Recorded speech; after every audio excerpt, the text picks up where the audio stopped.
Sejam bem-vindos ao Papo Curvo, onde pensar a dança pode ser sinuoso, porque o movimento vai para além do rastro.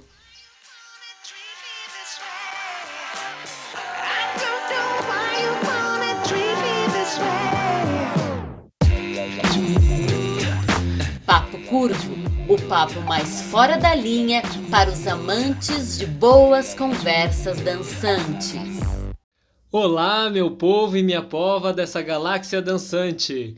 Estamos começando mais um episódio do Papo Curvo, o nosso podcast de dança, onde até hoje, e eu digo até hoje, você vai saber por quê daqui a pouquinho, eu venho desafiando eu ia falar. Mas desafiando. Mas é que eu ia dar uma enrolada aqui na minha... Mas onde semanalmente eu venho desafiando Thalita Lemichuang, também conhecida como Thalita LC, com um ou mais temas de dança. E a gente faz isso tudo sem combinar nada antes. Então eu digo que até hoje, por quê?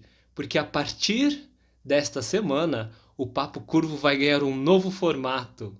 E digo mais, além de um novo formato, ele vai ganhar novos horários e novos contornos, ou seja, se você está escutando esse áudio, assistindo este vídeo na terça-feira, que é o dia tradicional em que a gente lança o Papo Curvo, fique ligado, porque amanhã vai ter live do Papo Curvo. Live do Papo Curvo! Exato, vamos fazer o vídeo em live.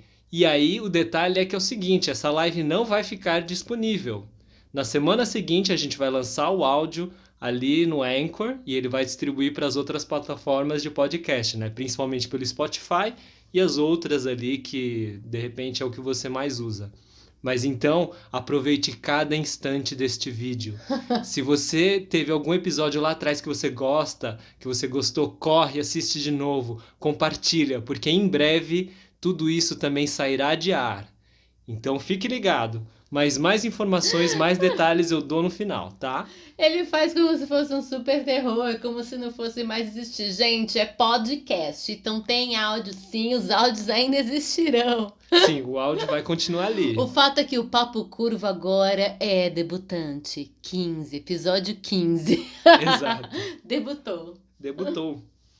Então é isso, tudo bem com você, dona Thalita? Sim, tudo bem. Olá, minhas e meus dançantes, tamo junto. É isso aí. Então, para esse episódio debutante, eu preparei aqui um roteiro bem legalzinho. Ok. Ok? Você está preparada? Vamos lá. Então, pergunta número 1. Quais são as figuras mitológicas da dança que você conhece? Figuras mitológicas da dança, Isso. mas aí figuras mitológicas de mitologias que têm a ver com dança ou não? Tipo, não, essa pessoa da dança é tipo um mito da dança. Qual sentido? Não. O primeiro. De figuras mitológicas de mitos, de de religiões mitos, e de tal. lendas, de deuses, Que musas, dançam. personagens que dançam, que tem são, né, a dança. Quais que você tem aí na sua de cabecinha? memória? Isso. Na mitologia grega, a gente tem uma das musas, cujo foco é a dança, que é a Terpsícore. Certo. Ela é a musa, né, que inspira a dança. Se você quiser, você pode falar um pouquinho, tá? Eu não cada lembro uma, de ou muitos se- detalhes a respeito Tá. dela agora, Ok. não tá me vendo. Ok. Me vendo. Não tá me vindo na cabeça. Mas ela é uma das musas, né? São 9 as musas são 9. Deixa eu ver se Se eu anotei. não me engano, as musas, elas são da comitiva de Apolo. Porque eu acho que a comitiva de Vênus, né, da Afrodite, são as graças. Então, a comitiva de Apolo, se eu não me engano, é a comitiva de Apolo, são as musas. As bacanais são as de Dionísio, né? Então, e Apolo, ele é o deus sol, ele é o deus das artes, ele é o deus da música, e ele tem uma comitiva, né? Que são os acompanhantes. E os acompanhantes de Apolo são as musas. E cada musa inspira o Aedo, que é o poeta grego, a cantar, né? A produzir algo. E o poema, a poesia grega, ela está intimamente ligada com a música, que por sua vez está intimamente ligada com a dança, né? Lembra que, bom, teve uma live que eu falei sobre coreografia, né? Coreia Grafein, que tem a ver com a escrita, a pintura ou o desenho de uma dança, e essa dança, essa coreia, ela também está ligada ao chorus, que é o coro que dançava nas peças teatrais. Mas as peças teatrais, por sua vez, já eram apresentadas em verso. Elas são um tipo de poema a gente também, chegou a né? falar disso num papo curvo também. Sim, e os poemas das peças, eles também têm suas musas representantes. Tem a musa representante da tragédia, tem a musa representante da comédia e tem a musa representante da dança, que também acontece nesse fazer teatral, cênico, grego. Certo. E ela é da comitiva de Apolo, então tá ligado com essa coisa do sol, tá ligado com essa coisa das artes, desse tipo de raciocínio. Então Legal. isso é uma figura mitológica da dança. A gente tem na Índia no hinduísmo a gente tem Shiva, né, como deusa, porque na verdade são várias aparições, apresentações de um único deus, de uma única entidade. Essa é uma maneira de olhar para os deuses indianos, né, do hinduísmo. E Shiva dança para que haja criação, né? Apesar de que o Shiva dançante, ele também tem um quê de caos. É bom, interessante pensar sobre isso. Existem, eu não vou saber os nomes dos deuses de culturas ameríndias, mas eu sei que eles têm os seus representantes dançantes. Os orixás, eu não sei se tem um orixá específico da dança, mas eu sei que eles todos têm uma dança particular. Então tem a chamada dança dos orixás. Cada orixá dança de um jeito. Não sei se tem algum que representa a dança em sua excelência, mas cada orixá tem a sua própria dança. Então eles são deuses bem dançantes também. Eu não sei nas culturas nórdicas se tem algum deus que representa a dança. Eu sei que nas culturas celtas eles também têm dança como os ritos. As culturas como um todo têm dança como rito. Até o judaísmo tinha as danças como uma forma festiva e de certa forma ritualística. Certo. Né? Tudo que tem a ver com que a gente chama de folclórico, que está ligado a essa ideia da brincadeira, da folia, tem um quê de ritualístico e coloca os deuses os deuses mitológicos ou não, né, depende do credo de cada um, numa perspectiva dançante. Porque a palavra brincadeira vem de brinco, que vem de anel, que vem de ligação, de aliança. Então, brincadeira é sinônimo, de certa forma, né, pelo menos em sua semântica, de ritual. Que legal. Então, uma brincadeira é um lugar do sagrado, do ritualístico. Então, a criança quando brinca, e daí vem os brincantes, os folhões. E por isso que as brincadeiras e as folias estão atreladas a festas religiosas. Porque, na verdade, elas são meio que elas são a parte festiva do rito. Que bacana. Não Isso sabia é bem disso. legal, né?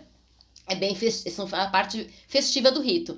Então, de certa forma, todos os deuses têm a sua versão, talvez. Até os santos católicos têm certamente a sua versão dançada dentro dessas folias, desses ritos e tal. No Japão, eu não consigo lembrar se tem um deus específico para a dança, mas os deuses são retratados no teatro Noh e no teatro Kabuki, muitas vezes com células coreográficas, tem uma movimentação própria. Né? Mas eu não lembro se tem o deus da dança dentro da cultura. Na China eu não conheço também se tem algum deus que representa a dança, mas é possível que os deuses que representam a música estejam atrelados aos deuses que representam a dança. Isso em diversas culturas. Trabalhando com a arte. Exato, né? Mas tem um lugar, por exemplo, nas belas artes chinesas, eu já cheguei a comentar que não tem dança, porque a dança ela é compreendida como música.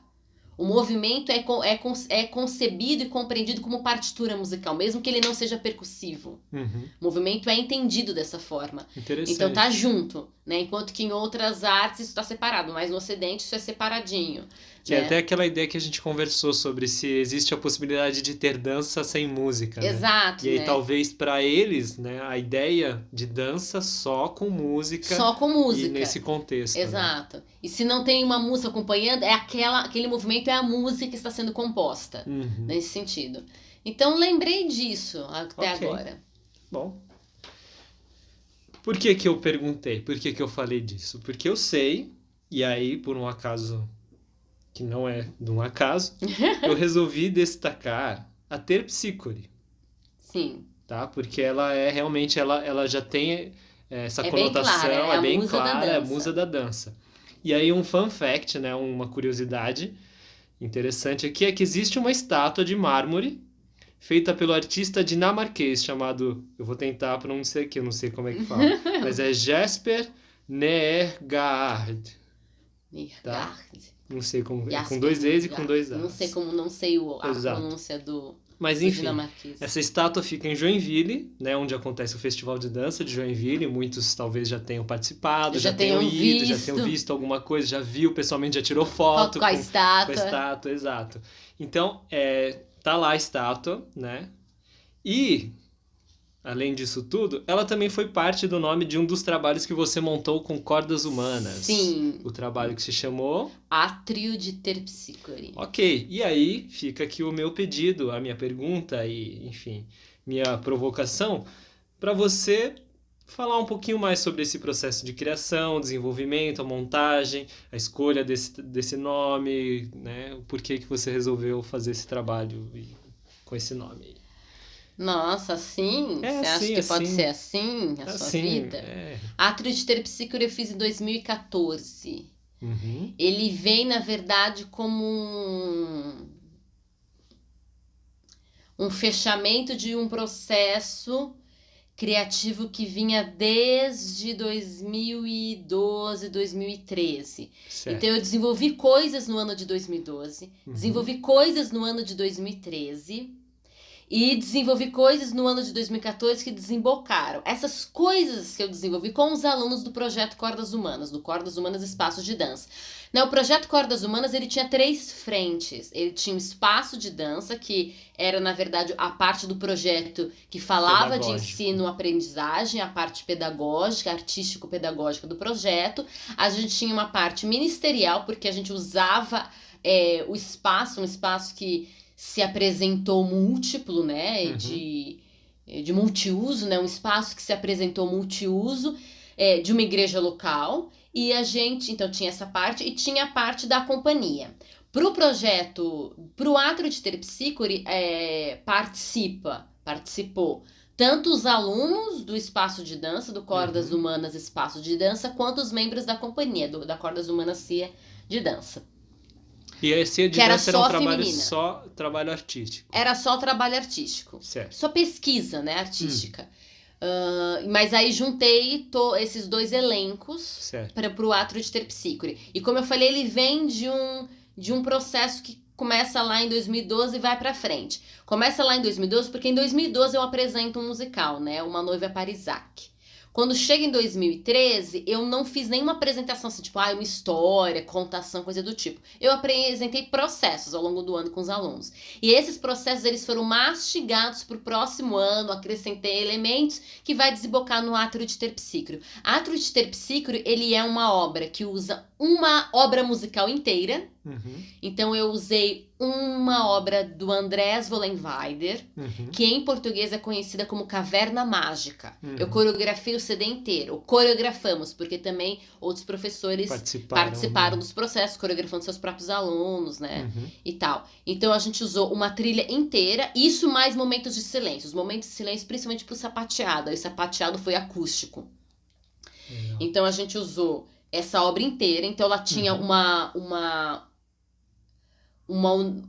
como eu posso dizer, uma linha uníssona de som, né? Ela tinha uma como se fala? Uma unidade sonora, isso que eu queria. Ela tinha uma unidade sonora, um leitmotiv, tinha uma unidade sonora, né? Que é uma obra inteira.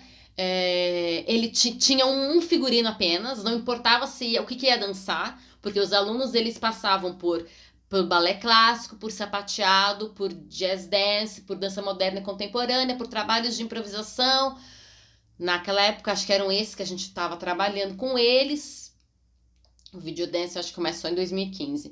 Então, eles passavam por tudo isso. Eles tinham aulas regulares e consistentes de cada uma dessas linguagens, né? De cada uma dessas técnicas de dança e códigos. Então, mas não importava o que ia aparecer. Eles estavam sempre com o mesmo figurino. Então, também tinha uma unidade visual. Tá. E as danças, como elas se intercruzavam. Então, começava um jazz, que era alunos, tinha depois só alunos, aí entrava a pessoa da companhia, saía. Então, tinha um processo também de troca mais contínua entre alunos, entre os membros da companhia, também criando unidade, conexão no movimento, né? Certo. Mas tinha tudo, você conseguia identificar as células que eram mais balé clássico, as células que eram mais contemporâneas, as células que eram do sapateado, dava pra você identificar mais ou menos, mas tinha uma coisa amarrando ali, tá? Mas aí cada música ele tratava de uma técnica específica ou acontecia de sobrepor técnicas numa mesma Tinha sobreposição música? de técnica, uma mesma música dividindo mais de uma técnica. E mais de um nível ou de grupo de alunos dançando, exato. Alunos, tá. Então ela é costurada dessa forma. Nós fizemos 4 apresentações, então a gente fez também uma primeira experiência de estar em cartaz, né, de temporada com os alunos. Então num único dia eles faziam 2 apresentações, uma tarde e uma noite, e na semana seguinte eles faziam outra apresentação, uma tarde e uma noite. Então eles viveram a questão da temporada, coisa que eles também viveram nos saraus daquele ano, nas mostras de inverno daquele ano e do ano anterior. Também já tinha feito alguma coisa eu sempre prezei, né, por dançar mais de uma vez. Certo. E desde 2000 quando eu comecei a botar 2 vezes, desde 2010 que eu faço os alunos dançarem mais de uma vez, os espetáculos acontecerem mais de uma vez, as apresentações, as mostras, para eles terem a experiência, né? A experiência, a oportunidade, enfim. Mas isso a gente fez tipo temporadinha, tal, fizemos até sessão de fotos e tudo. Então eles até tiveram esse tipo de coisa. Foi bem interessante, né? E era átrio de terpsíquico, eu tenho esse nome, porque átrio é um espaço de reunião, é um espaço de encontro. Também é um espaço de louvor, né? Pode ser considerado dessa forma. E de terpsícore, pensando nela como musa da dança, então aquele é um espaço de dança. Porque no caso do trabalho em si, esse foi um dos primeiros trabalhos abstratos que eu fiz com os alunos. Não tinha contação de história. Eu não sou contra a contação de história, eu gosto muito da narrativa, tá? Sem cair, usando de mímias e usando de mímica, ou de géstica ou não, de gesto ou não, eu gosto de narração. Mas nesse caso o trabalho era assim, qual era o conteúdo, qual era o assunto? Dança. Dessa dança que você está vendo em diálogo com essa sonoridade, em diálogo com essa parte visual que você tá vendo, esse figurino, essa roupa, bababá. Então era sobre isso, esse é o assunto. O assunto era dança. Então já que o assunto é dança, o que a gente tá fazendo aqui é dança, não tem nada para além, não que a gente não possa tirar daquilo que tá vendo outras ideias, outras imagens. Claro, mas isso fica a cargo do público. Não tinha nenhuma outra intenção além de falar de dança, de conteúdo de dança em átrio de terpsícore. Então aí botei esse nome porque é dança, pura dança, então a musa da dança, assim, invocada, digamos, né? Foi isso. Legal. Mais alguma questão desse trabalho que você queira pontuar, que você acha que... Tem muita célula coreográfica nesse trabalho, como eu falei, ela vinha de processo que eu fui transformando, mas esses processos que eu vim em 2013, coisas que eu transformei em 2013 junto com os alunos em processos criativos em 2013, 2014, também vieram de outras células ainda mais antigas e remotas, né? Então, assim, ainda que eu fui a coreógrafa não só porque eu apresento movimentos ali e encadeamento de sequências, mas fui coreógrafa no sentido que eu organizei aquela cena. Porque muito material ali tinha sido transformado pelos próprios alunos. Eles, em processos criativos, a partir de repertórios que eu concedi a eles, já tinham transformado alguma coisa em 2013 e continuaram transformando em 2014. Então, por exemplo, eles tinham aprendido 2 coreografias e aí eles desmontaram essas coreografias, selecionaram movimentos, criaram uma nova célula, isso sei lá, em 2013, chegou em 2014, trocaram essas células uns com os outros, amarraram, e aí mudaram com mais um elemento, aí eu fiz outra transformação em cima daquilo. Então, ainda que muito tenha partido de mim, foi um processo extremamente colaborativo com os alunos. E isso foi gigantesco, e tremendo, assim, em termos artísticos, tremendo. Eu passava os sábados, a gente ensaiava muito aos sábados, então eu ficava assim, por exemplo, às vezes na hora de refinar as coreografias, eu ficava com alguns alunos comigo no estúdio principal, os outros alunos ensaiando no outro estúdio, aí eu trocando de alunos. Então eles tiveram uma vivência que mal sabem eles que eles não... Que, difícil de ter em outro lugar. Eu conheço um lugar que tem esse tipo de vivência, mas só tem também com os alunos que são do profissional, do avançado, que é o Raça. Quando a gente entrava em processos compositivos ali com o Ed, ou mesmo Roseli e outros, era isso. Então, vocês vão para essa sala, agora vem para essa sala e tinha essas trocas. Então, mas veja, é uma vivência adulta. Crianças e adolescentes tiveram essa mesma vivência ao lado da companhia, eu tô aqui ensaiando e nananã, e ela tá lá refinando, agora vai lá treinar na outra sala, chama esses fulanos aqui, né? Chama essas pessoas pra cá, vê essas pessoas, refina, monta, junta e vê, e, né? Que acontece nos festivais de fim de ano, né? A gente já aprecia o trabalho um do outro, né? Aí entra na coxia, sai da coxia. Mas essa troca constante, fazer parte do processo como um todo, né? A gente, ensaio geral, a gente vê a galera e no dia né? E olhe lá, né? Se não só no dia que isso vai pro palco. Imagina você partilhar mais vezes, constantemente. Então, acho os que até alunos... pela exigência, né, do que foi proposto. Exato. Ok, as crianças talvez partilharam menos, mas não tão menos assim. Porque os adolescentes, eles faziam aulas aos finais de semana, que eram os dias que eles tinham mais livre. E a companhia, a maior parte da companhia estava presente nos finais de semana, então já tinha essa troca. Isso que eu ia perguntar. As pessoas que faziam parte da companhia, elas eram alunos também? Quem que participava da companhia? Nesse momento, quem participa da companhia é André Custódio, que já tinha se formado nessa altura do campeonato, já é profissional da dança. Júlia Geron, que também é profissional da dança. Ana Souza e eu. Éramos nós 4, uma companhia de 4. E aí tinha as aprendizes que estavam em processo, que era a Letícia Maronese, a Stephanie Ferreira. Hoje elas já são formadas e, no caso, a Stephanie é atuante na área de dança, a Letícia em outras áreas artísticas e o Lucas Simões, que foi para a área da pedagogia, mas ele também era aprendiz. Eles vão ganhar mais força no próximo trabalho, que vai ser Makura no Sushi. Entendeu? E no Makura no Sushi eles começam a adentrar. Só que acontece, nos finais de semana, a Maísa... Eu falei da Maísa? Acho que não. Maísa também. Maísa Tanaka também era da companhia. Éramos 5, éramos 5. Mas o que aconteceu é que não teve 2 dias com as 5, por causa de... Enfim, aí eu dei uma confundida aqui. Maísa Tanaka também. Aos finais de semana, André Custódio e Maísa Tanaka faziam também as aulas avançadas e intermediárias juntos com os alunos, davam aula, assistência e tal. Elas estavam juntas. Então a companhia estava junto. Entendi. Ali fazendo. E durante a semana tinha ensaio com os outros membros da companhia, no caso a Ana e com a Júlia. E como a Andréa Custódio e no caso Stephanie e Letícia também eram professoras, apesar de elas estarem como aprendizes na companhia, muito daquilo que era desenvolvido aos sábados, elas depois, durante a semana, a gente trabalhava com as crianças. Então, por exemplo, tinha que sair alguma coisa que os adultos estavam juntos, uma cena que era adultos e crianças. Então, ainda que não tivesse todos os membros ali, tinha alguém, entendeu? Então, as crianças já estavam com essa coisa já ao longo dos meses, do semestre inteiro, com essa coisa de que vai ter adultos, vai ter mais gente. E aí é muito legal, entendeu? Toda essa coisa.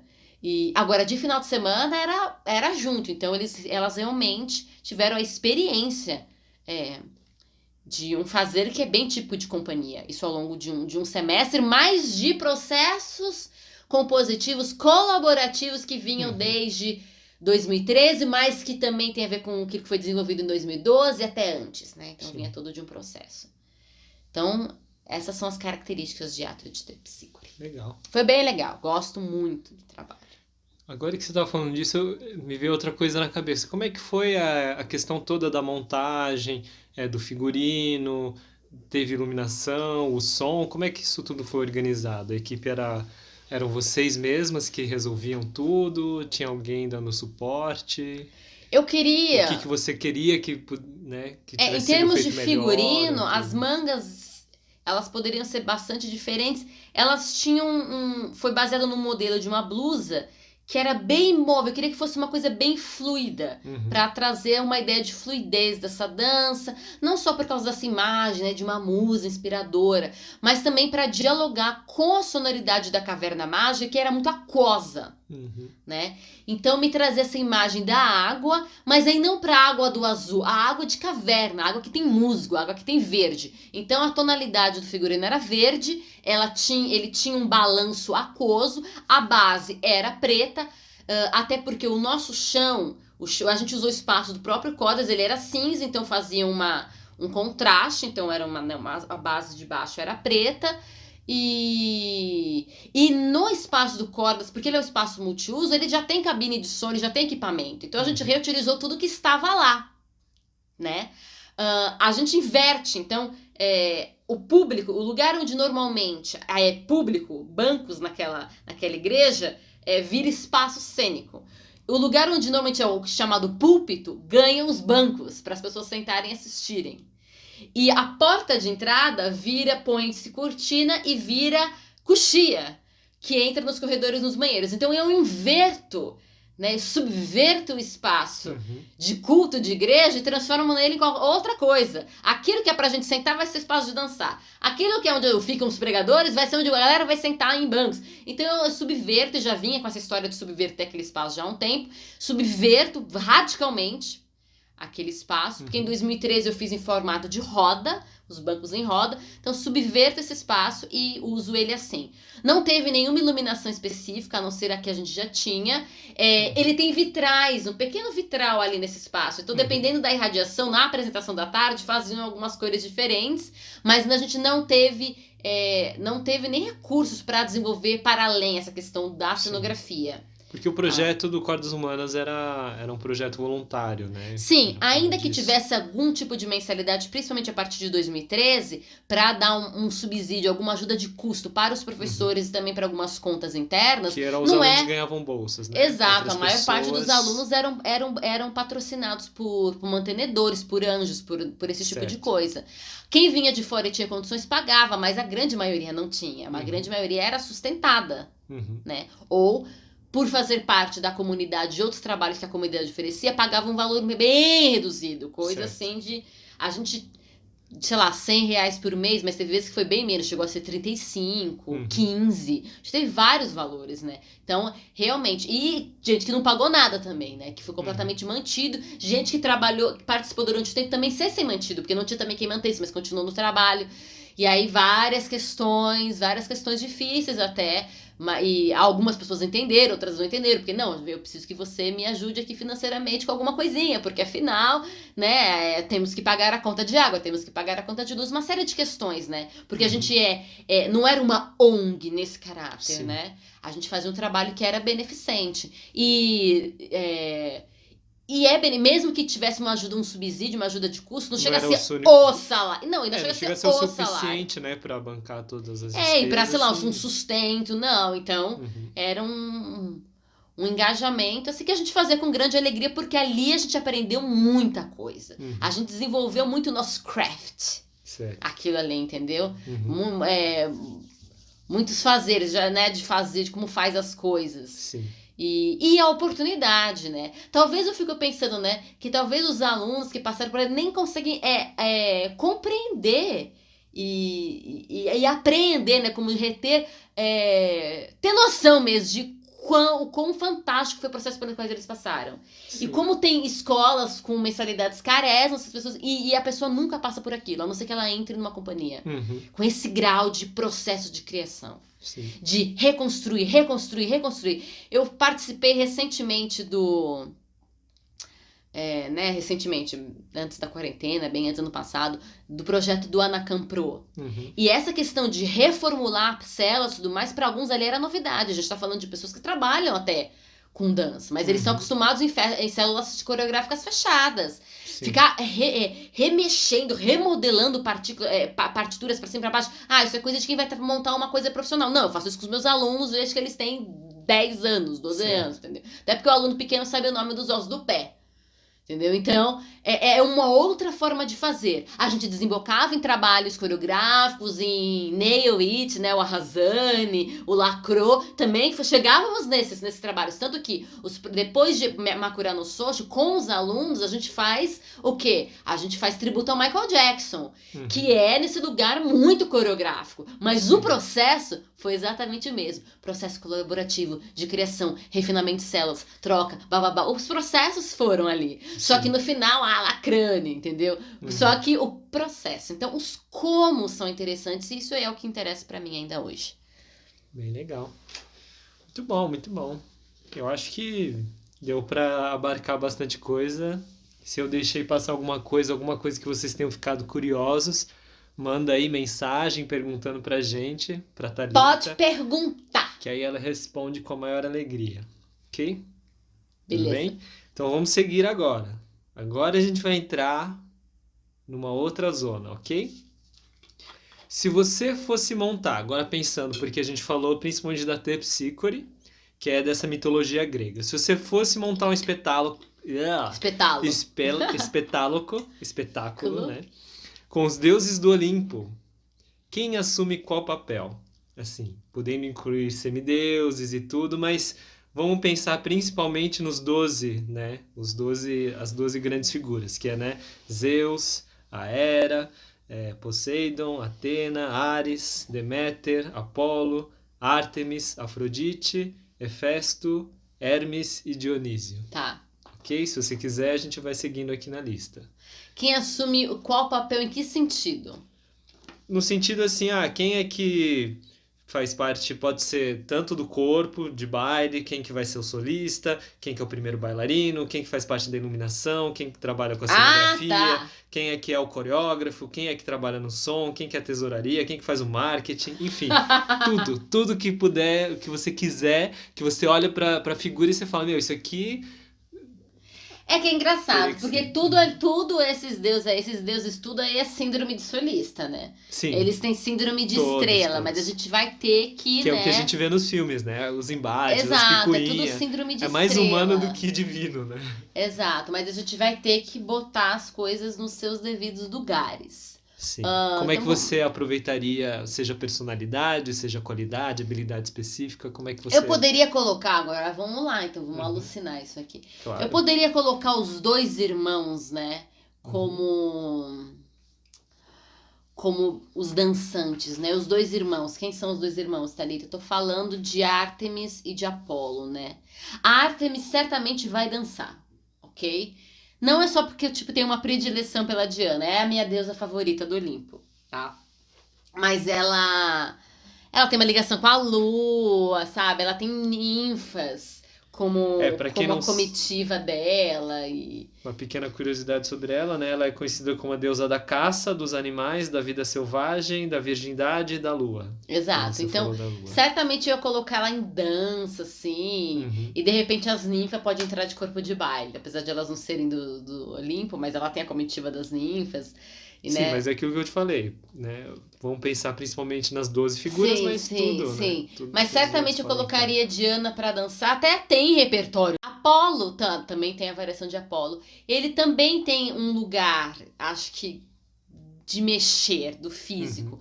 Mas Você falou, né, sobre ele ser o das Deus artes, e do mas sol. ele é conhecido também, né, exato, como do sol, da profecia, da ordem e da justiça. Exato. Ele tem esse... Então, Tem uma pose, né? ele tem uma pose, ele pode, né, entrar ali, né, por causa das artes e entrar em cena, né, o Apolo. Porque a Atena, tem uma questão ali da Atena reger algumas coisas, né, também corporais, porque ela é a deusa da guerra, ela também cuida e apacenta, uma das deusas, né? São dois olhares diferentes, Ares e Atena são dois olhares diferentes para a guerra, né? Talvez uma mais intelectual e uma mais a sangrenta. Sim, mesmo, né? Mais da porrada, que é o do Ares. Mas assim, vamos lá. Artemis vai dançar. É solista. Apolo também. Vou segurar, porque eu ainda tenho que decidir uma questão da iluminação. Porque eu podia botar ele como iluminando, né? Como Deus Sol, iluminando a bagaça toda. Só que vamos fazer um trabalho mais dark, então vamos baixar um pouco essa luz. A gente pode colocar para iluminar as coisas tudo. Talvez a gente pode pegar... Eu tinha pensado nessa questão da cenografia, né? Eu tô tentando. É uma super equipe aí para organizar, Exato. né? Imagina. Porque eu tinha pensado na Deméter, que é deusa da terra, que é deusa da colheita, das estações, da agricultura, para trabalhar na parte cenográfica da coisa, sabe? Sim. Para trabalhar, para trazer um olhar assim, né, interessante, talvez bucólico, não sei, para essa cenografia. Então eu tinha pensado na Deméter entrar nesse lugar, né? Apolo é complicado porque ele também é o da música, mas eu tenho o Dionísio ali também, né? Ou seja, o Apolo é aquele pau para toda obra. Vai Eu acho dançar, que vai ele vai mexer no ser, som, eu vai acho que mexer ele na vai luz. ser, aquele cara que vai mexer um pouco em tudo. Mas é, sei lá, talvez um coach, porque quem tá na direção, né? Você fala, Zeus na direção, ele não é diretor, entendeu? Eu sei que a dramaturgia, que é o pensamento da Aham. coisa, talvez fique pra Atena, né? Um lugar da Ok. dramaturgia. Apesar que ela não é das artes, tudo é o Apolo, Apesar de né, que gente? não, aqui em alguns lugares ela é conhecida assim como das artes e da Sim, sabedoria. porque ela é do lugar do pensamento. Tanto que quanto à guerra, ela é dessa guerra intelectual, de estrategista. Estrategista. Enquanto que o Ares é sangue, entendeu? Uhum. Talvez o Ares podia ser um ensaiador, sabe assim, de novo, de novo, de novo, de novo, de novo. Só vai pra casa, só vai descansar quando Só acertar. vai descansar quando acertar a coreo. Talvez o Ares pode ser um ensaiador. Então o Ares vai ser um ensaiador, Certo. a Artemis vai dançar, Deméter vai fazer a cenografia. A gente tem a Atena como dramaturgia. Uhum. Quem coreografou essa bagaça? Eu acho que assim tem que ser alguma coisa meio piração, vai ser o Dionísio. Dionísio, deus do vinho e das festas. E das festas, entendeu? Mas ele poderia ser também o cara que patrocina, sabe? Que põe o Uhum. dinheiro. Ai, adoro! Assim, ou o fã. Também pode ser. Vamos segurar o Dionísio. Ok. Tá, vamos segurar Dionísio. Aí a gente tem. Tem ainda Afrodite. Sim, eu fiquei tem pensando. Hermes. Sim, tem a questão do mensageiro, tem a questão Tem o do Poseidon. ferreiro. Isso, Poseidon é bem Tem legal. a Hera ainda. Tem a mãe. Ok, calma, que a gente vai ter que pensar aqui. Ai, gente, calma. Enquanto isso, você, se tiver alguma ideia, qualquer piração, qualquer ideia bacana que você tiver aí, compartilha com a gente, que a gente também quer saber. Deixa eu pensar. Então a gente tem, calma. Tinha que anotar isso, gente. Vai ser. Tem a Deméter como cenografia. Isso. Isso. Ares como ensaiador. Ares como ensaiador. Atena como dramaturga. Como dramaturga. Artemis como bailarina. bailarina. Daí a gente pode ter a Afrodite. A Afrodite é do amor e da beleza, né? Sim. Eu acho que ela pode ficar na parte do visagismo e do figurino. Figurino. Tá? Ok. Então ela pode cuidar da parte do visagismo, do figurino, assim, Afrodite. Ok. Tá, então já foram 5. Daí eu acho que.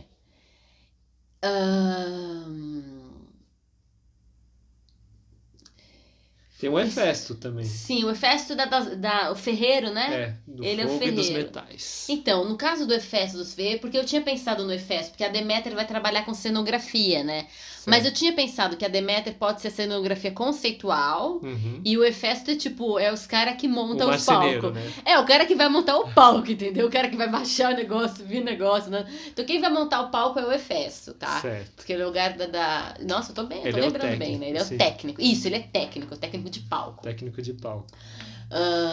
Daí a gente tem iluminação e técnico de som. Talvez a parte da música, porque que eu falei, o Apolo ele tem muitas funções. Então talvez o Apolo, esse pai ele que é o coreógrafo, entendeu? Não sei, a mente brilhante por trás. É, aquele diretor, né? Que é pirado, maníaco por controle, vai fazer tudo, né? Vai botar a mão em tudo. Porque na verdade, ou por que acontece? Porque o Apolo tem tanto a possibilidade de ele fazer o desenho de luz, como ele também compor a trilha sonora. Uhum. Entendeu? Porque ele é mais musical, né? Eu tinha pensado em Zeus como luz por causa dos relâmpagos, né? De Zeus. Sim, Então fazer um tipo desse tipo de coisa, sabe assim? Sim. Mas Zeus também é quem coordena todas as coisas, né? E a Hera também. Então eu fiquei pensando quem que seria mais interessante como diretor. Se a Hera é a diretora, mas tipo assim, diretora executiva, sabe? Uhum. A pessoa que coordena a produção, entendeu? Talvez a Hera possa ficar na coordenação de produção, Certo. sabe? Porque ela é a mãe. Sim. Deusa da maternidade, do casamento e das mulheres. Exato, entendeu? Sim. Então, empoderamento feminino, quem tá dançando. Ela também poderia ser a coreógrafa, por causa dessa coisa do empoderamento. Já sei, não tem coreógrafa, dança de autoria própria. É a Artemis que faz a coreografia, a gente pode ter um diretor. Então, eu pensei nisso. A Hera pode ser a diretora. Ok. A diretora. É a Hera, né? Empoderamento feminino. A Artemis é virgem, então é tipo só mulher mesmo, quero nem saber. Então, beleza. Tá. Aí. E aí, o que Zeus faz? Calma, segura, Ainda porque falta o Zeus, Hermes... O Hermes é o mensageiro, né? Sim. O Hermes é marketing. Isso aí vai entrar pro marketing. Ó, ele é boa essa, porque ele é mensageiro dos deuses, associado também ao comércio, riqueza, sorte, magia, viagens, estradas e também ladrões. Você viu que eu manjo dos deuses, né? Mas, gente, eu estudei muito isso na vida quando eu era criança. Sim, e eu mas decorei. mas eu pus justamente porque eu sei dessa história e eu imaginei Eu que ia li a dar um balé enciclopédia legal. inteira Larousse sobre deuses.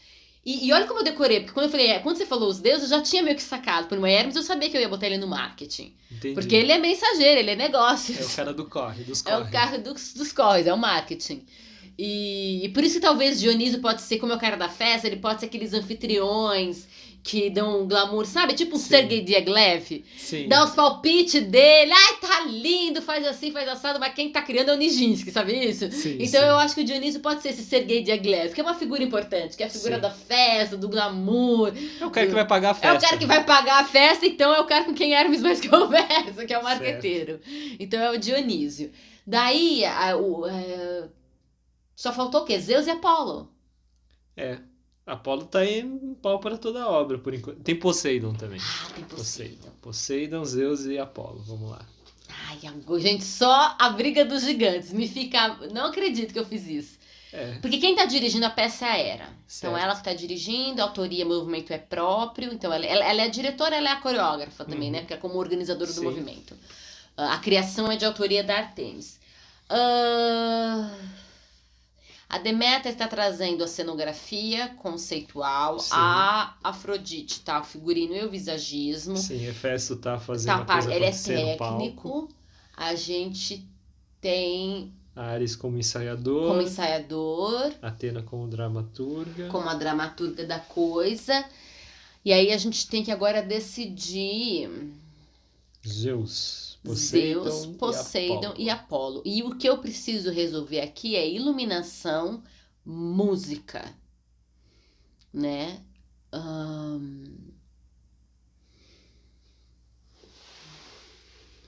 Deixa eu pensar. Ai, gente, que difícil. Se ela botar o Poseidon como responsável pela música, vai ser Under the Sea, Under the Sea. Assim. Eu tinha pensado em alguma coisa assim para trazer uma sonoridade aquosa, né? E Apolo trabalhar com a parte do desenho de luz. Falando de som, só para ter uma imagem, talvez, porque aí Poseidon a gente fala que é dos mares, mas ele também é conhecido como o deus das tempestades e dos terremotos. Então, barulheira, percussão. Entendeu? Ele. Eu pensei nele em ser parte da música para não ser uma música, para ser música tipo conceitual mesmo, sabe? Entendi. É barulho, é som, é mais sonoridade, é mais uma trilha sonora do que composição, uma música, assim. Melódica. Melódica. Então vamos deixar ele nessa trilha sonora aí de som de água e som de não sei o quê. E já que ele vai ficar na água e nesse som assim, eu acho que os Zeus e eles têm que trabalhar junto, vem com sonoplastia, entendeu? Entendi. E talvez com vídeos. Zeus isso pode é legal, projeção, né? Projeção, entendeu? Um raio, e vem uma coisa assim. Então acho que Zeus pode ficar nessa parte da projeção. Ele é o cara que vai pensar, né? Como é que aquilo se transforma numa multimídia. Isso, multimídia, isso. Porque acontece, a Deméter, ela fez o desenho do palco, né? Ela tem a parte que, né, os croquis, ela tem a ideia conceitual desse palco. De que forma vai ficar, né? Quais que são as formas. Mas aí o que? Vamos usar vídeo, vamos usar o recurso da projeção. Quem que vai entrar como técnico nisso, né? Botar a mão na massa. Aí vem Zeus. E da parte sonora, aí vem Poseidon. E aí da parte da iluminação, aí vem o Apolo. Entendi. Então eles meio que vão ter que trabalhar junto, né? Certo. O Apolo vai fazer o desenho de luz. Muita treta esse espetáculo, hein? Vai ser um espetáculo de treta. O Apolo vai fazer o desenho de luz, junto com os Zeus que vai fazer a parte do multimídia. Certo. Talvez ele até fique responsável, sei lá, pelo momento da live ou da gravação, sabe? Da gravação. Quem? O Zeus, assim, sabe? Essa parte multimídia. E aí Poseidon faz a trilha sonora, Deméter faz a cenografia, Afrodite, visagismo e figurino, Artemis é a solista, Hera dirige, Ares é o ensaiador, Dionísio é quem põe o dinheiro na bagaça todo, o Hefesto ele é técnico de palco, e o Hermes é o marqueteiro. Muito bom. Pronto, gente, a gente já tem nosso espetáculo do Olimpo. Espetáculo no Olimpo, muito bom. E como que você chamaria Como é que vai ser o nome esse? desse espetáculo? Vai ser Ragnarok, Ragnar- porque dessa vez os deuses olímpicos vão morrer. Porque vocês sabem, né, que Ragnarok, gente, é a destruição do mundo mágico, do mundo do Olimpo, a versão do Olimpo, né, destruição do mundo dos deuses nórdicos. Quando acontece o Ragnarok, destrói. É uma mitologia muito interessante, porque os deuses nascem e eles morrem nessa mitologia. É uma mitologia que assassina seus próprios deuses. No É porque caso os do Olimpo... supostamente eles são filhos de titãs, né? Uma coisa assim? Os titãs? Quem? Os deuses Quais deuses? do Olimpo. Os deuses do Olimpo são filhos de titãs. Ok, eles mataram os titãs. Sim, Aprisionaram-os. eles nascem dos titãs, eles matam e aprisionam Exato, mas aí eles os ficam no titãs. Olimpo e simplesmente não tem um fim pra eles. É diferente dos deuses nórdicos. Os deuses do Ragnarok é o fim dos deuses nórdicos. Eles morrem. É isso que eu quero dizer. Que na mitologia nórdica, tá, eles tá trazendo matam os deles deuses pro- deles e acaba, entendeu? Enquanto que, ok, os deuses, os titãs, que são os primeiros deuses, eles são aprisionados ou mortos pelos deuses olímpicos, né? Do Olimpo, né? Basicamente comandados por Zeus e Poseidon. E você esqueceu de Hades, ele não entrou porque o Hades, gente, depois ele não é Deus, ele não mora no Olimpo. Mas a gente Sim. pode arranjar um papel pra ele assim. Eu acho que pode ser a Ok. faxineira, entendeu? Você faz todo esse esforço pra lembrar dele só pra botar ele de faxineiro, coitado. Mas né? Eu vou pensar algum pra ele, mas ele tem que ser o cara que vai, tipo, não, sabe aquela coisa, tipo, Aquele deu que meleca. fica reclamando. Assim, Não, deu meleca Deu e alguém tem que meleca. resolver. Por que que acontece? Porque o nome do espetáculo, ou ele vai ser plateia e vai reclamar que ele não foi incluso. Não tem. Ele vai ser ele plateia. é tipo. Como fala? É que assim. Quando a gente pensa no contexto de escola de dança, são Sim. aquelas tias que não são as professoras, mas são aquelas tias que ajudam, sabe? Sim, ele pode ser a tia que ajuda, ou ele pode ser a plateia que reclama, sabe? Que eu não fui incluído, não me colocaram aí na história. Mas, por que vai ser Ragnarok? Porque botar essa galera nesses papéis e fazer eles sobreviverem na produção espetacular, eles vão se matar, então vai ser Ragnarok. Muito bom. Ok. Ok, muito bom mesmo. Gostei bastante desse Ragnarok olímpico. Olímpico. A la grega. A la grega. A la Mediterrâneo. A la Mediterrâneo. Ragnarok no Mediterrâneo, sei lá, alguma Certo. coisa assim.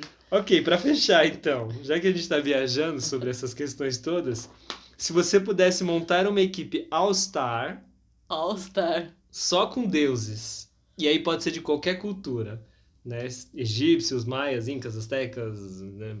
Enfim, Nossa. africanos, chineses, né? Quem você colocaria na sua companhia de dança? Ah, tá, então agora são os bailarinos. Bailarinos, assim, eu gostaria... E aí pode repetir desses também, Ok. desses 12 que a gente pontuou. Você pode pôr o Hades agora, se quiser colocar ele. Não, porque... O rejeitado. Rejeitado. Perséfone, Psique, Cupido, Eros, talvez assim, num contato de improvisação. Nossa, Pra sua companhia. minha companhia All Star, não sei, Thalita gente. All Star Gods. All Star Gods. Não sei dizer. Nossa, É too much pra sua cabeça? é muito pra minha cabeça. Tem muito, né? Sei Quando lá, a gente tenta entra... pegar alguns, assim, indispensáveis, assim, bem tipo... Eu acho que alguns desses deuses gregos são indispensáveis. Eu acho que eu traria alguns deuses do... Como é que a gente chama isso, gente? Ai, quando tem o grupo de deuses tem um nome pra isso. Grupo de deuses é o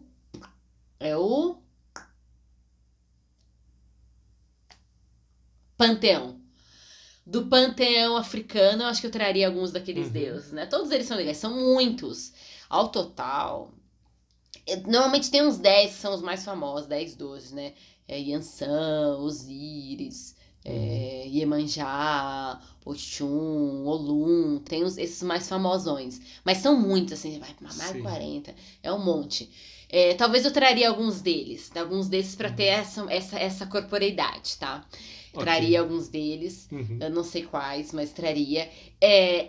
Lembra quando a gente ia em templos budistas? Eles não são deuses maiores, eles são deuses menores, eles são mais guardiões. Mas tem aqueles 4 guardiões que a gente sempre vê. Sei. Porque Aqueles como que a gente ficam rodou na Ásia, a gente sempre ficava olhando como cada vez... Tem 4 guardiões, todo templo budista tem 4 guardiões. Eles são guardiões deuses, Uhum. né?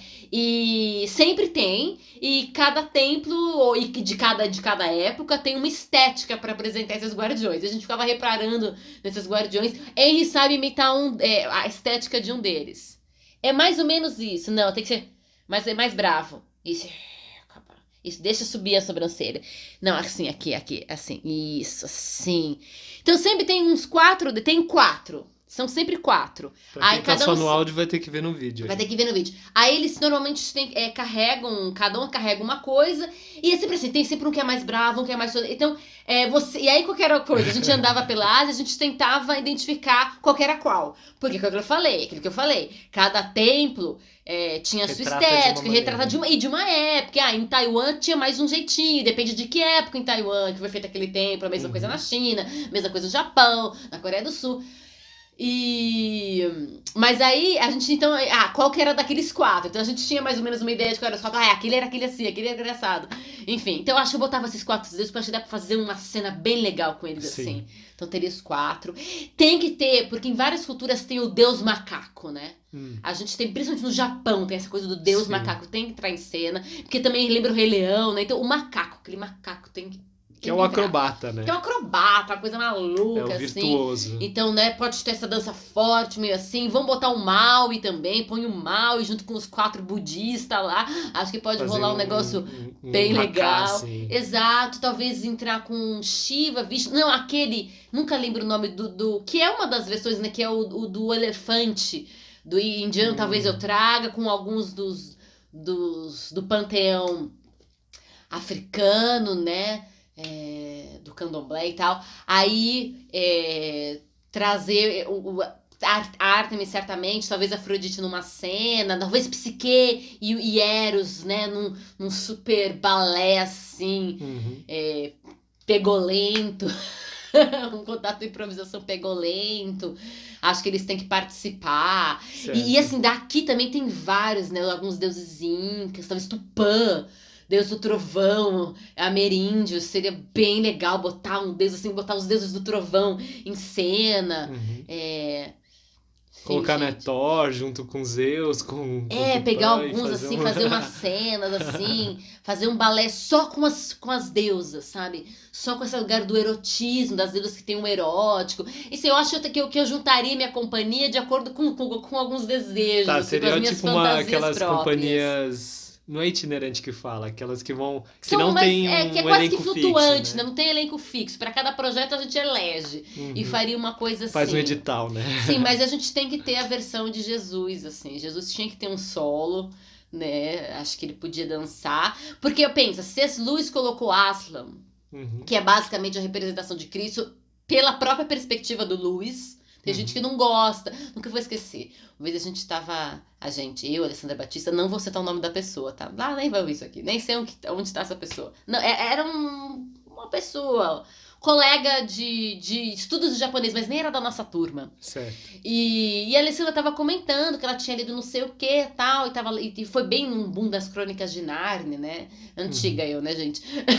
O Crônicas de Nárnia aqui do filme, né? 2000 e pouquinho, né? 2003, 2004, sei lá, foi isso. E aí, a gente tava lá conversando e a Alessandra falou sobre essa leitura do cristianismo, né? E aí, essa pessoa soltou assim, eu não gosto dessas interpretações da... Porque essa pessoa também tava lendo Crônicas de Nárnia e tava gostando muito, tava falando que tava achando o máximo. E a Alessandra falou que era um livro cristão, que era um livro que tinha temática cristã. Eu não gosto dessas interpretações, porque na cabeça dela limitava a obra. Mas desculpa, filho, o C.S. Lewis disse que ele fez dessa forma. Ele fez dessa forma, você quer... Vai lá então, né? Agora, o mais engraçado é que, na perspectiva dessa pessoa, era errado a gente interpretar Crônicas de Nárnia como uma analogia cristã. Mas não é errado pegar um monte de obras de, por exemplo, Akutagawa Ryunosuke e de Kawabata e, sei lá, e Sosuke e outros escritores japoneses e interpretar a luz do budismo. Isso não tem problema, né? Mas interpretar Crônicas de Nárnia à luz do cristianismo é problemático. Ah, gente, me poupe. O nome disso é preconceito. Mas porque por muito tempo Mas é preconceito. as questões cristãs aí ficaram meio afastadas. Gente, da a obra arte é e cristã, tudo. não adianta dizer que não é. Ela pode trazer uma série de outros elementos e traz, e graças a Deus, e dá pra gente fazer uma série de alucinações, mas ela tem um fundo cristão, da mesma forma que vários contos do Akutagawa Inosuke estão embasados, enraizados no budismo. E é isso, e beijo no ombro, e vamos que vamos. Bom, Sim. e tudo bem, porque isso é manifestação humana, é expressão, e tem que ter de tudo. E aí, enfim, então eu faria alguma obra Sim. com Jesus, porque se o C.S. Lewis colocou o Aslan representando Jesus, né, cantando, e aí quando o Aslan, o leão, vai andando, isso não tem Crônicas de Nárnia no filme, você tem que ler. E aí ele vai andando, ele vai cantando, o leão canta, e conforme ele canta, o mundo de Nárnia vai sendo criado. É lindo. Se ele pode fazer isso, então eu posso botar alguma representação de Jesus fazendo um balé, certo? Pra rolar essa criação. Talvez não ipsis literis do Jesus, pra também não ofender aqueles que não querem nenhum tipo de representação, mas algo que traga a ideia de um criador. Não, mas é que a gente tá falando do personagem fazer parte do seu elenco. Ah, então tá bom. Então um balé assim de Jesus, ou talvez da Ruá. Ruá é o nome original pro Espírito Santo, tá, minha gente? Ruá. Então e é feminino, é a Espírita Santa, tá? Em termos linguísticos, né? Então, talvez uma coisa da Ruá, assim, da Trindade, Pericorés, assim, podia ser uma coisa bem legal também. Acho que seria belíssimo. Bem bacana. Porque realmente, se você pegar. Né, porque a gente está pensando tudo, claro, através dos relatos que se tem, daquilo que se constituiu culturalmente. Sim. Como imagem desse personagem, mitológico ou não, a gente não está discutindo esses méritos. Mas pensando do que a gente tem, né, de registro, Sim. de ideia. Então, por exemplo, se a gente pegar os registros do que Jesus era capaz de passar por paredes e teletransportar, pô, isso ia ser muito legal no espetáculo. Em cena, ia ser bem total, legal, né? ia ser bem legal. E aí, não esse Jesus europeu, né, mas um Jesus que é o que ele realmente era, judeu. Porque tem esse Jesus assim, branco, nariz esticado, que parece um europeu. Nossa, de onde você veio? Da Escandinávia? Não um Jesus europeu retratado pela Idade Média. Um Jesus... Ali do Oriente do Oriente Médio, um Jesus né? judeu, entendeu? Com características e traços de judeu e aí uma coisa bem legal, assim, um pouco de areia, talvez, também. Ok. Tinha um que era... Quem que era aquele que é do sono lá? Que é pra dormir? Morfeu? É o Morfeu? Porque você falou da areia, me lembrou daquela coisa da areia, de que tinha um que jogava areia nos olhos, aí que a pessoa dormia, tinha Morfeu, essa história, deus né? do sono, né? Então. Os deuses darks, porque eu tenho um lado dark. Os deuses darks são muito legais. Então pega todo o panteão. Você vai fazer só um espetáculo Hades. só do escuro. Assim, todo o panteão do Hades, ou Yomotsu, os deuses, né?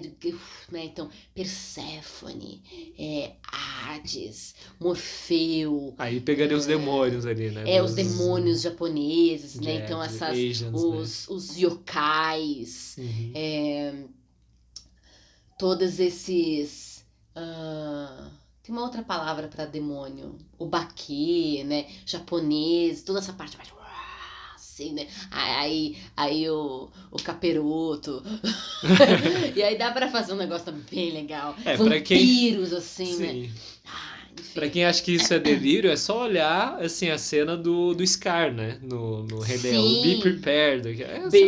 Aí aquele tango, legal, né? Be Prepared. É ótimo, eu gosto de vilões. Legal, vilões são legais, né? Isso me lembrou, desculpa. O da Disney? O da Disney que a gente assistiu, que foi muito legal. Muito bom. A gente foi pra Disney. Qual foi a Disney? Tóquio? Eu acho que foi. Foi a de Tóquio. Foi a de Tóquio e teve um espetáculo, né? Numa arena. E esse espetáculo, gente... Um espetáculo musical. Um espetáculo musical. Então, vários personagens Disney, um espetáculo musical. E aí teve um momento, um bloco desse espetáculo só dos vilões. E era só vilão. Então tinha... E aí a escolha de vilões foi ótima. Foi a Malévola. Sim. Como vilã. Não a versão boazinha Angelina Jolie. Vilã. A Malévola que é do desenho mesmo. A vilã, a Malévola vilã. Apareceu o Frollo, que é o pai, na versão, né? No original do livro não é assim. Mas apareceu o Frollo, que é o o pai O bispo, do né? Que é... é que ele não é bispo. Não é bispo, ele era... No original, o Frollo é o bispo, Uhum. mas no cara ele ali era um nobre só. Que é o pai do Quasimodo, do Corcunda de Notre Dame, Sim. aquele do mal que fica.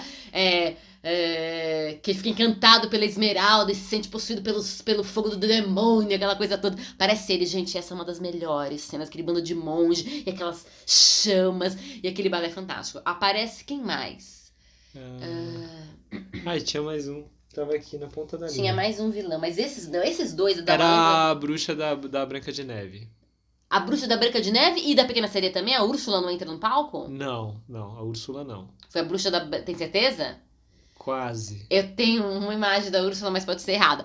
Mas enfim, aqui os momentos mais marcantes foi Malévola e o Frollo. Sim. Mas aí foi muito legal, porque era basicamente o balé dos vilões, gente. E eles arrasaram, foi demais. Uma das melhores coisas que eu vi. Eu falei, gente, foi sensacional. Uma Achei coisa bem incrível. bacana mesmo. Isso aí. Então, além da sua equipe All-Star, você faz um All-Star Dark. Dark. Tá bom. Acho que Isso me faz lembrar o Cavaleiros do Zodíaco, Dark Stars. o né? Dark Star, né? Os espectros. Os de raios. espectros. Eu ia falar Cavaleiros Negros, né? Também tem os Cavaleiros Negros. Sim, basicamente. Ok, muito bom, muito bom. Eu espero que vocês tenham também anotado aí as ideias de vocês e compartilhem conosco também. Se tiver ideia aí de deuses e tal, eu acho que eu faria assim um balé. Compartilhei porque Compartilha, porque é essas sempre ideias legal, são é sempre ótimas legal. de serem compartilhadas. Eu acho que é legal muito legal a gente ouvir, conversar e falar sobre isso, ainda que seja uma viagem, assim, uma piração. Às vezes você fala, mas essa ideia não deve ser tão boa assim. Pô, mas é legal compartilhar e a gente perceber como cada um pensa, o que interessa. Isso é sempre muito legal pra gente se inspirar. E assim, não é só isso, gente. É assim que nascem ideias criativas. A gente pira. E é bom, às vezes a gente começa a partir de uma ideia bem boba, bem da brincadeira, e de repente, pum, vem um negócio em você e tum. E aí você. Porque nem todos os trabalhos precisam ser cabeçudos, no sentido de que a temática que os embasa são cabeçudas. Tudo aqui. O importante é que aquilo esteja conectado e que não seja alienado. E o que é alienar? É você não perceber que as relações que existem entre essas coisas com a nossa contemporaneidade, no sentido de os tempos atuais. Então é possível você ficar delirando sobre deuses do Olimpo e pensar na quarentena. Né? Tem tantos movimentos agora de dança das deusas e coisas assim. É interessante pensar. Né? Você pega as histórias escritas, né? E claro, de origem narrada, né, de origem de fala, porque não tinha escrita, e depois é que veio escrita, dos deuses, né, pode pegar a Ilíada, pode pegar a Odisseia, pode pegar os textos de Sófocles e tantos outros, e aí você vai vendo, né, Metamorfose e outros textos incríveis, e vai contando as histórias dos deuses, pô, são clássicos no sentido de que aquilo vale. Você pega as histórias, os textos que narram o panteão africano, né, do candomblé ou de outras regiões, ou mesmo as narrativas, né, que a gente chama de narrativas setsuá, que são narrativas que datam daquilo que seria a pré-Idade Média e Idade Média do Japão, né? Ela não coincide exatamente com os moldes e nem com o tempo daquilo que aconteceu na Europa, mas aquilo que a gente poderia chamar, por efeitos didáticos, de pré-Idade Média e Idade Média japonesa, tem umas narrativas chamadas narrativas setsuá. E elas são narrativas, esses contos, que a gente chama, né, às vezes até pejorativamente de folclóricos, mas esses contos do povo, desses seres fantasmagóricos e fantásticos que tinham ali. E, isso é tão importante que isso vai desembocar em Dragon Ball, isso vai desembocar em Inuyasha, em A Viagem de Chihiro e em tantas outras obras. Então é extremamente... Então isso é um clássico, né? Um clássico no aspecto de... Não no sentido de classicista do período clássico, mas o clássico quando a gente põe essa noção de que clássico é aquilo que durará para sempre, né? De que é atemporal e que atravessa os tempos, exatamente. Então, e a gente pode começar a partir de uma brincadeira de um clássico e adentrar coisas que fazem parte do humano, da psique humana, do movimento humano. É bem legal, gente. Tudo isso faz parte. Porque nós somos humanos, né? E é assim que nasce a criação artística. Não precisa ser só do texto do Deleuze. pode ler o Deleuze, eu leio o Deleuze, mas não precisa fazer em cima do texto do Deleuze exatamente, pode ser em cima de outras coisas. E aí, talvez você até entenda melhor o texto do Deleuze depois disso. Sim. É isso aí. Espero que vocês tenham gostado, tenham Sim. aproveitado.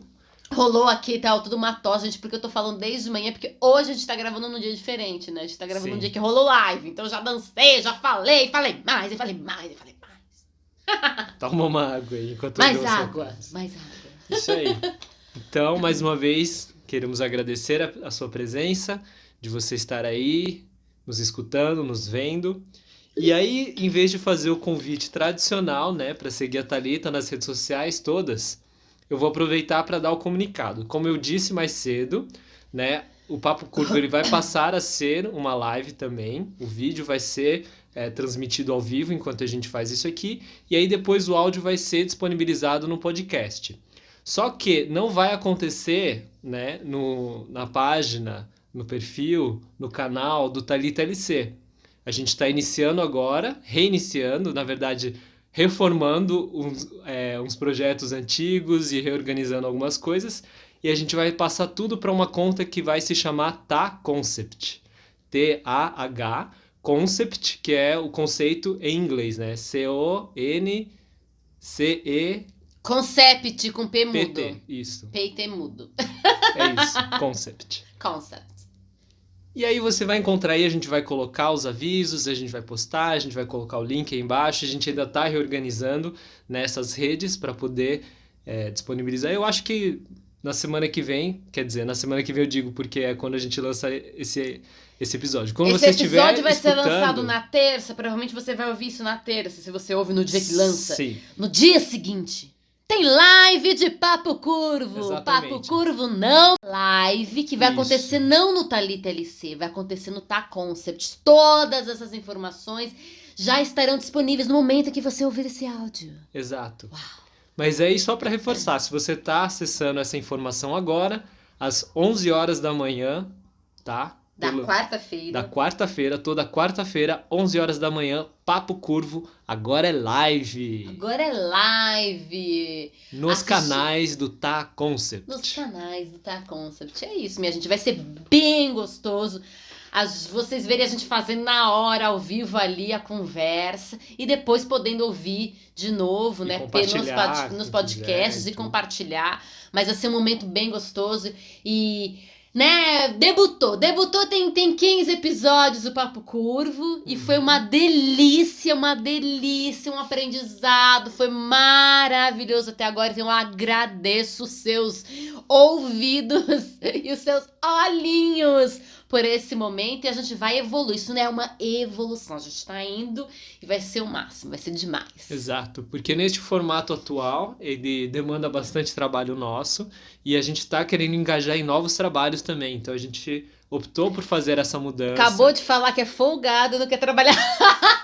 Parece, né? Mas não é Mas isso. não é isso, gente. É porque tem mais coisas que queremos produzir. Vai ter mais coisa coisas que vindo vai aí vir pra pra você, né? Pra gente E- poder trocar mais, pra gente poder aproveitar melhor todo esse Exato. tempo aí, e os conteúdos. Fazer o Papo Curvo também crescer ainda mais e mais. Vai ser o máximo, gente. Vem junto, como eu sempre falo, dança gera vida e a gente tá aqui pra isso, tá? Isso aí.